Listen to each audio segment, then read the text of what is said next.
കൊല്ലം Kulathupuzha oil palm India limited എസ്റ്റേറ്റിലുണ്ടായ തീപിടുത്തത്തിൽ ദുരൂഹത. തീയിട്ടതാണ് എന്ന സംശയം ഉയർന്നതോടെ സംഭവം പോലീസ് അന്വേഷിക്കും. അഗ്നിരക്ഷാസേനയും വനം വകുപ്പും പരിശോധനകൾ നടത്തും.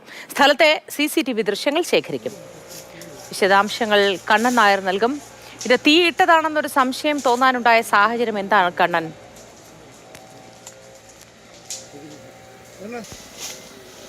മോത്തി, കഴിഞ്ഞ വർഷവും സമാനമായ രീതിയിൽ കണ്ണഞ്ചിറ എസ്റ്റേറ്റിൽ തീപിടുത്തമുണ്ടായിരുന്നു. കണ്ണഞ്ചിറ എസ്റ്റേറ്റിൽ 1-ാം നമ്പറിലാണ് അന്ന് തീപിടുത്തമുണ്ടായത്. അന്ന് ലക്ഷക്കണക്കിന് രൂപയുടെ നഷ്ടമുണ്ടായി. അന്നും ഇവിടെ ഉദ്യോഗസ്ഥരും തൊഴിലാളികളും ഒക്കെ തന്നെ ആയിട്ടൊരു തർക്കമുണ്ടായിരുന്നു. സമാനമായ പ്രശ്നം ഇപ്പോഴും നിലനിൽക്കുന്നുണ്ട്. അതുകൊണ്ട് തന്നെയാണ് ഇത്തരത്തിൽ ഒരു ദുരൂഹത ഇപ്പോൾ സംശയിക്കുന്നത്. കാര്യം അങ്ങനെ തീപിടിക്കേണ്ട ഒരു സാഹചര്യം നിലവിലില്ല. അടിക്കാട്ടിലാണ് തീപിടിച്ചെങ്കിൽ പോലും തീപിടിക്കേണ്ട ഒരു സാഹചര്യമൊന്നും ഇന്നലെ ഒന്നും ഉണ്ടായിരുന്നില്ല. പക്ഷേ ഇന്നലെ പൊടുന്നനെ തീ പടരുകയും ഏതാണ്ട് 10 മണിക്കൂറോളം നീണ്ടുനിന്ന ഒരു തീപിടുത്തമാണ് ഉണ്ടായത്. ഏതാണ്ട് വലിയ രീതിയിൽ ഫയർഫോഴ്സ് ഉദ്യോഗസ്ഥർ ശ്രമിച്ചതിന്റെ ഫലമായിട്ടാണ് രാത്രി 10:00-ഓടുകൂടിയെങ്കിലും ആ തീപിടുത്തത്തിന് ഒരു ശമനം ഉണ്ടാക്കാൻ സാധിച്ചത്. ഇപ്പോഴും നമുക്ക് ദൃശ്യങ്ങളിൽ നിന്ന് കാണാൻ സാധിക്കും, പല സ്ഥലങ്ങളിലും പുക ഉയരുന്നുണ്ട്. അതൊന്നും വലിയ രീതിയിൽ കത്തില്ല എന്നാണ് നമുക്ക് ഫയർഫോഴ്സ് ഉദ്യോഗസ്ഥരിൽ നിന്ന് മനസ്സിലാക്കുവാൻ സാധിക്കുന്ന കാര്യം. ഈ മരങ്ങളൊക്കെ തന്നെ നേരത്തെ വെട്ടിമാറ്റി അവിടെ റീപ്ലാന്റ് ചെയ്യാൻ വേണ്ടി തയ്യാറെടുത്തിരിക്കുന്ന പ്രദേശമായിരുന്നു. അവിടെയാണ് ആദ്യം തീ പടർന്നത്. അടിക്കാടുകളിലാണ് തീ പടർന്നത്. അത് കഴിഞ്ഞ കുറേ നാളുകളായി ഈ പ്രദേശത്തുണ്ടായ ഒരു വിഭാഗീയതയുടെ അല്ലെങ്കിൽ പ്രശ്നങ്ങളുടെ ഭാഗമായിട്ടുള്ള തീപിടുത്തമാണോ എന്നുള്ളതാണ് സംശയം. കഴിഞ്ഞ തവണയും സമാനമായ രീതിയിലുള്ള ഒരു സംശയം ഉണ്ടായിരുന്നു. അതിന്റെ അടിസ്ഥാനത്തിലാണ് എന്തായാലും ഇനിയൊരു പ്രശ്നം ഉണ്ടാകരുത് എന്നതിന്റെ വെളിച്ചത്തിൽ വലിയ രീതിയിലുള്ള ഒരു അന്വേഷണം നടത്താനാണ് തീരുമാനിച്ചിട്ടുള്ളത്.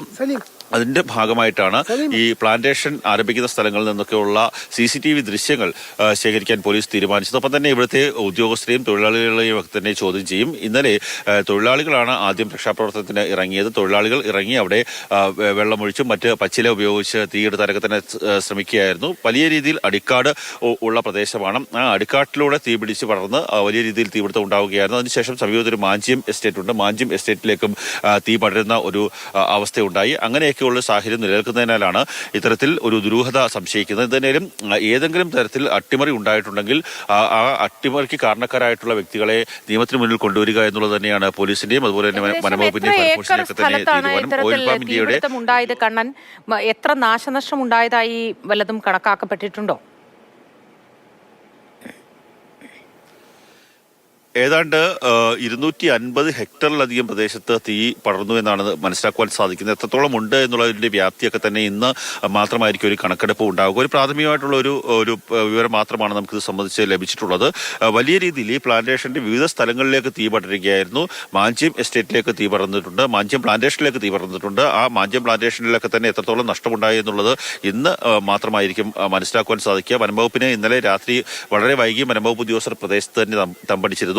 എന്നാൽ അതിന്റെ ഒരു കണക്കെടുപ്പിലേക്ക് കാര്യങ്ങൾ പോയിട്ടില്ല. ഇന്ന് ഓയിൽ പാം ഇന്ത്യ ലിമിറ്റഡിന്റെ ചെയർമാൻ അടക്കമുള്ള ആൾക്കാർ ഇവിടേക്ക് എത്തുന്നുണ്ട്. പൊതുമേഖലാ സ്ഥാപനമാണ്, സംസ്ഥാന സർക്കാരിന്റെ പൊതുമേഖലാ സ്ഥാപനമാണ് ഓയിൽ പാം ഇന്ത്യ ലിമിറ്റഡ്. അതിന്റെ ഉദ്യോഗസ്ഥരടക്കം ഉള്ളവരെല്ലാം തന്നെ ഇവിടേക്ക് എത്തും. ഏതെങ്കിലും തരത്തിൽ അട്ടിമറി ഉണ്ടോ എന്നുള്ളത് തന്നെയാണ് സംശയിക്കുന്നത്. ഈ പ്ലാന്റേഷൻ ഓയിൽ പാം ഇന്ത്യ അധികൃതർ പറയുന്നതനുസരിച്ച് 1500 തൈകൾ റീപ്ലാന്റ് ചെയ്യാൻ വേണ്ടി തൈകൾ എത്തിച്ചിരുന്നു. അതായത് ഒരു തൈക്ക് 250 രൂപ നിരക്കിൽ വാങ്ങി 2 വർഷമായി അത് പരിപാലിക്കുകയായിരുന്നു. ആ തൈകളെല്ലാം തന്നെ നഷ്ടമായി എന്നുള്ളത് പറയുന്നുണ്ട്. അതായത് 3,75,000 രൂപ അതിൽ മാത്രം നഷ്ടമായിട്ടുണ്ട്. ഒപ്പം തന്നെ ഇവിടെ കത്തിക്കരിഞ്ഞ ഒട്ടേറെ മരങ്ങളുണ്ട്. ആ മരങ്ങളൊക്കെ തന്നെ അതിന്റെ വിലയൊക്കെ കണക്ക് എടുക്കേണ്ടതുണ്ട്. അങ്ങനെയൊക്കെയുള്ള കാര്യങ്ങൾ പരിശോധിച്ചെങ്കിൽ മാത്രമേ, എന്തായാലും ലക്ഷക്കണക്കിന് രൂപ അല്ലെങ്കിൽ കോടിക്കണക്കിന് രൂപയുടെ നാശനഷ്ടം ഇവിടെ ഉണ്ടായിട്ടുണ്ട് എന്നുള്ളത് യാഥാർത്ഥ്യം തന്നെയാണ്. അതിന്റെയൊക്കെ ഒരു കണക്കെടുപ്പ് വരും ദിവസങ്ങളിൽ മാത്രമായിരിക്കും ഉണ്ടാവുക. ഹെക്ടർ കണക്കിന് ഭൂമിയിലാണ് തീപിടുത്തം ഉണ്ടായത്. അടിക്കാടിലേക്ക് തീ പടർന്നതാണ് ഇത്തരത്തിലുള്ള ഒരു അപകടത്തിന് കാരണമാവുകയും ചെയ്തിട്ടുള്ളത്. ഇപ്പോഴും നമുക്ക് ദൃശ്യങ്ങളിൽ നിന്ന് കാണാൻ സാധിക്കും. ഈ സ്ഥലങ്ങളിലൊക്കെ തന്നെ, ഞാനിപ്പോൾ നിൽക്കുന്ന സ്ഥലങ്ങളിലൊക്കെ തന്നെ തീ പൂർണ്ണമായിട്ടും നിയന്ത്രണ വിധേയമായിട്ടുണ്ട്. പക്ഷേ അവിടങ്ങളിലൊക്കെ തന്നെ ഈ മരങ്ങളിൽ നിന്ന് പുക ഉയരുന്ന ഒരു സാഹചര്യമുണ്ട്. അതുകൊണ്ട് തന്നെ ഏതെങ്കിലും തരത്തിൽ ഇനി തീപിടുത്തം ഉണ്ടാകുമോ എന്നുള്ള ഒരു അടിസ്ഥാനത്തിൽ ഇപ്പോഴും ഫയർഫോഴ്സ് ഉദ്യോഗസ്ഥർ സ്ഥലത്ത് ക്യാമ്പ് ചെയ്യുകയും ചെയ്യുന്നുണ്ട്. ഞാനിപ്പോൾ നിൽക്കുന്ന പ്രദേശത്ത് എന്തായാലും തീപിടുത്തം ഉണ്ടാകില്ല എന്നുള്ള ഒരു നിഗമനത്തിലേക്കാണ് ഫയർഫോഴ്സ് ഉദ്യോഗസ്ഥർ എത്തിയിരിക്കുന്നത്. മറ്റുള്ള ഏതെങ്കിലും പ്രദേശങ്ങളിലേക്ക് തീ പടരുമോ എന്നുള്ള ഒരു സംശയത്തിന്റെ അടിസ്ഥാനത്തിൽ RRT ടീമിനെ, റാപ്പിഡ് റെസ്ക്യൂ ടീമിനെ അവിടേക്ക് പല സ്ഥലങ്ങളിലും നിയോഗിക്കുകയും ചെയ്തിട്ടുണ്ട്. ഈ ഏക്കർ കണക്കിന് സ്ഥലത്ത് തീ വ്യാപിച്ചത് കൊണ്ട് തന്നെ വലിയ പുക ഉയർന്നിട്ടുണ്ടാവണം. അതും പരിസരവാസികൾക്ക് വലിയ ബുദ്ധിമുട്ടുണ്ടാക്കിയിട്ടുണ്ടാവും അല്ലേ?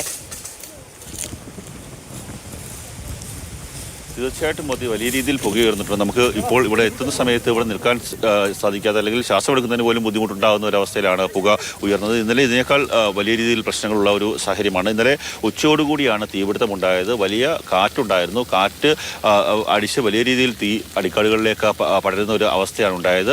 ആദ്യം ഫയർഫോഴ്സ് ഉദ്യോഗസ്ഥർ 3 യൂണിറ്റ് കടയ്ക്കൽ നിന്നും പുനലൂരിൽ നിന്നുള്ള 3 യൂണിറ്റ് ഫയർഫോഴ്സ് സംഘമാണ് എത്തിയത്. പല സമയങ്ങളിലും അവർക്ക് ഈ പ്ലാന്റേഷൻ്റെ തീ പടരുന്ന പ്രദേശങ്ങളിലേക്ക് വാഹനം ഫയർ എഞ്ചിനുകൾ ഓടിച്ചെത്തിക്കാൻ സാധിക്കാത്ത അവസ്ഥയുണ്ടായി. കാര്യം പല സ്ഥലങ്ങളിലും റോഡുകൾ ഇല്ലാത്ത അവസ്ഥയുണ്ടായി. അതുകൊണ്ട് തന്നെയാണ് തീ കൂടുതൽ സ്ഥലങ്ങളിലേക്ക് പടരാൻ കാരണമായത്. പിന്നീട് പാലോട് നിന്നും നെടുമങ്ങാട് നിന്നുമുള്ള ഫയർഫോഴ്സ് യൂണിറ്റുകളും കൂടി എത്തി രാത്രി 10:00 തീ നിയന്ത്രണ വിധേയമാക്കുകയായിരുന്നു. ഇവിടുത്തെ ജനങ്ങൾ കൂടുതലുള്ള പ്രദേശം അല്ലെങ്കിൽ പോലും തൊഴിലാളികളൊക്കെ തന്നെ താമസിക്കുന്ന ലയങ്ങൾ ഇതിന് സമീപത്തായി ഉണ്ട്. കിലോമീറ്ററുകളോളം ഇതിൻ്റെ പുക ഉയർന്നിട്ടുണ്ട്. കുളത്തൂപ്പുഴ നഗരത്തിലെ ടൗണിലേക്ക് അടക്കം പുക ഉയരുന്ന അല്ലെങ്കിൽ ആ കാറ്റടിച്ച് പുകയെത്തുന്ന ഒരു സാഹചര്യമുണ്ട്. അതുകൊണ്ട് തന്നെ ഇന്നലെ 3 തൊഴിലാളികൾക്ക് ഈ പുക ശ്വസിച്ച് ദേഹാസ്വസ്ഥ്യമുണ്ടായി. അവരെ ആശുപത്രിയിൽ പുനലൂർ താലൂക്ക് ആശുപത്രിയിൽ ചികിത്സയ്ക്ക് വിധേയരാക്കിയ ശേഷം തിരിച്ച് അവരുടെ വീടുകളിലേക്ക് അയച്ചിട്ടുണ്ട്. മറ്റ് വിഷയങ്ങളൊന്നും വലിയ രീതിയിലുള്ള ആരോഗ്യ പ്രശ്നങ്ങളൊന്നും തന്നെ ഇതുവരെ റിപ്പോർട്ട് ചെയ്തിട്ടില്ല. ഇപ്പോഴും ഞാനിപ്പോൾ നിൽക്കുന്ന സ്ഥലത്ത് അടക്കം വലിയ രീതിയിൽ പുക ഉയരുന്ന ഒരു അന്തരീക്ഷം തന്നെയാണ് ഉള്ളത്. വലിയ രീതിയിൽ ഇവിടെ നിൽക്കുന്ന സമയത്ത് ശ്വാസം എടുക്കാൻ പോലും സാധിക്കാത്ത രീതിയിലുള്ള പുക മൂടിക്കെട്ടിയ ഒരു അന്തരീക്ഷമാണ് ഉള്ളത്. ശരി കണ്ണൻ.